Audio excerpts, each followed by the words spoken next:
हैं फिनोल्स, वो organic compounds जो हमारी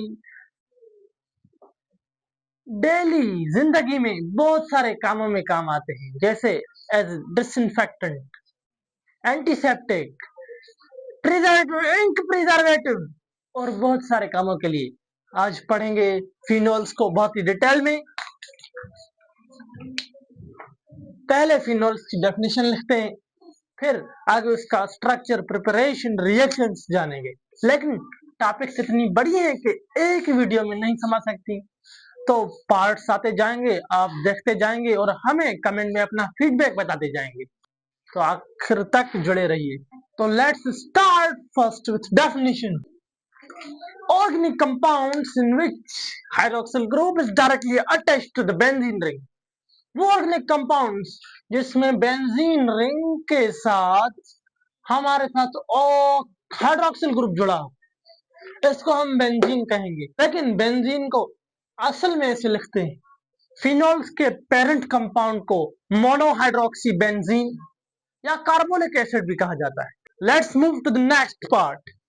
फिनोल्स वो डाइवर्स कंपाउंड्स हैं, तो इसको पढ़ने के लिए प्रॉपर क्लासिफिकेशन की गई है।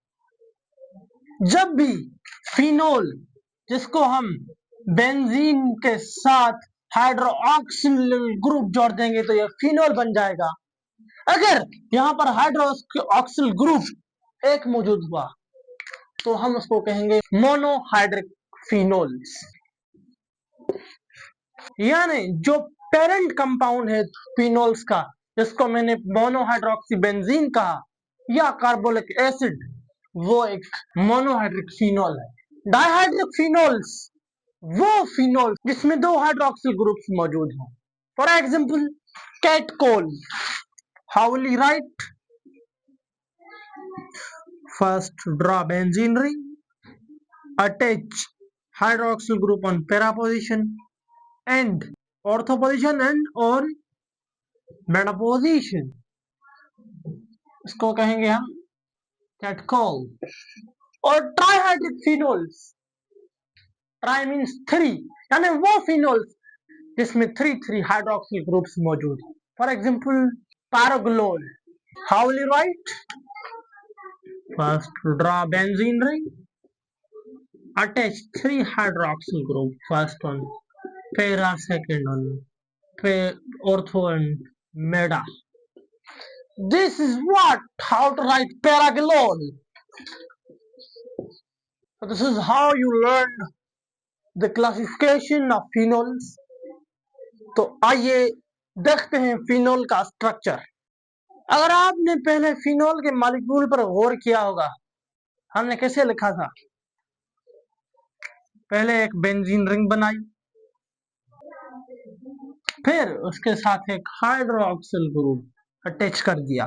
दोस्तों यहाँ आपकी तवज्जो चाहिए, ये जो ऑक्सीजन एटम इस बेंजीन रिंग के साथ जुड़ा हुआ है, ये sp3 हाइब्रिडाइज्ड ऑक्सीजन एटम है, और जो कार्बन एटम्स इस बेंजीन रिंग में जुड़े हुए हैं वो सारे कार्बन एटम्स sp2 हाइब्रिडाइज्ड है। तो यहाँ पर ऑक्सीजन ऑफ हाइड्रोक्सिल ग्रुप और कार्बन ऑफ बेंजीन, इनके बीच में sp2 तो sp3 तो sp2 सिग्मा बॉन्ड बन रहा है। That's the main point. In phenols, the sp3 to sp2 sigma bond is formed between oxygen of hydroxyl group and the carbon of benzene ring. Now let's see what is the angle between them. जब carbon, oxygen और hydrogen की bond angle देखी गई तो साइंसदान हैरान रह गए कि 109 उनको एक नई एंगल मिल गई ऑर्गेनिक कंपाउंड्स में। टेट्राहेड्रल ज्योमेट्री में तो 109.5 होती है, वाटर में तो 104.5 होती है, लेकिन 109 ओनली।